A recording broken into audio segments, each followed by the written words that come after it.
iQOO Neo 9 Pro Plus ফোনটা কিনবেন নাকি অনেকে কনফিউশনে আছেন, কারণ রিসেন্টলি iQOO এর আরেকটা ফোন লঞ্চ হয়েছে iQOO Neo 10। সো এই ফোনটা কেনা উচিত হবে নাকি iQOO Neo 10 নেওয়া উচিত হবে, আমরা এই ভিডিওতে সেই বিষয়টা ক্লিয়ার করে দেবো। তাহলে চলুন কথা না বাড়িয়ে পুরো ভিডিও শুরু করি। তো ভিডিও শুরুতে বলে রাখি, আমাদের ভিডিওটা লাইক করে অবশ্যই চ্যানেলটা সাবস্ক্রাইব করে দেবেন।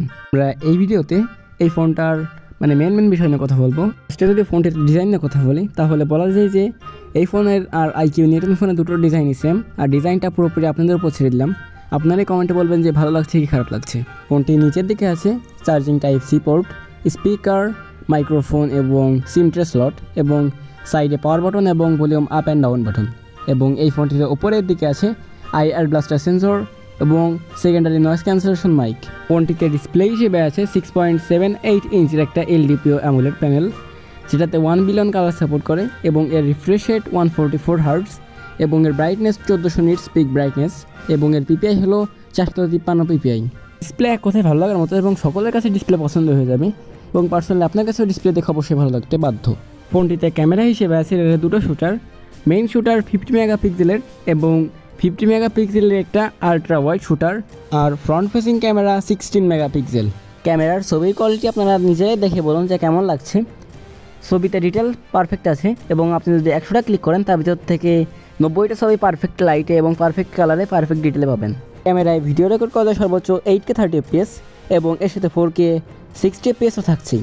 ফোনটিতে প্রসেসর হিসেবে আছে Qualcomm Snapdragon 8 Gen 3, আর 8 Gen 3 প্রসেসরটা আমরা সকলেই জানি যে পারফরমেন্স কেমন দেয়, তাই এটা নিয়ে আমি নতুন কিছু আর বললাম না, আপনারাই বুঝে নেবেন যে কীরকম প্রসেসর।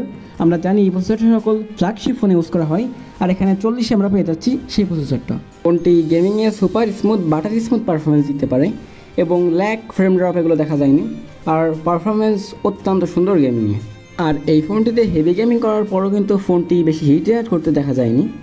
আর এই ফোনের ব্যাটারি হিসেবে আছে 5500 mAh ব্যাটারি এবং 120 ওয়াটের সুপার ফাস্ট চার্জার। আর এই ফোনটিতে অ্যান্ড্রয়েড ভার্সন হিসেবে আছে বেস্ট এভার অ্যান্ড্রয়েড 14। এখন আসা যাক iQOO Neo 10 নেওয়া উচিত হবে নাকি iQOO Neo 9 Pro Plus নেওয়া উচিত হবে। সো iQOO Neo 9 Pro Plus-এর প্রাইস iQOO Neo 10 থেকে কিছুটা বেশি, তবে পার্থক্য একটাই, আলট্রা ওয়াইডে।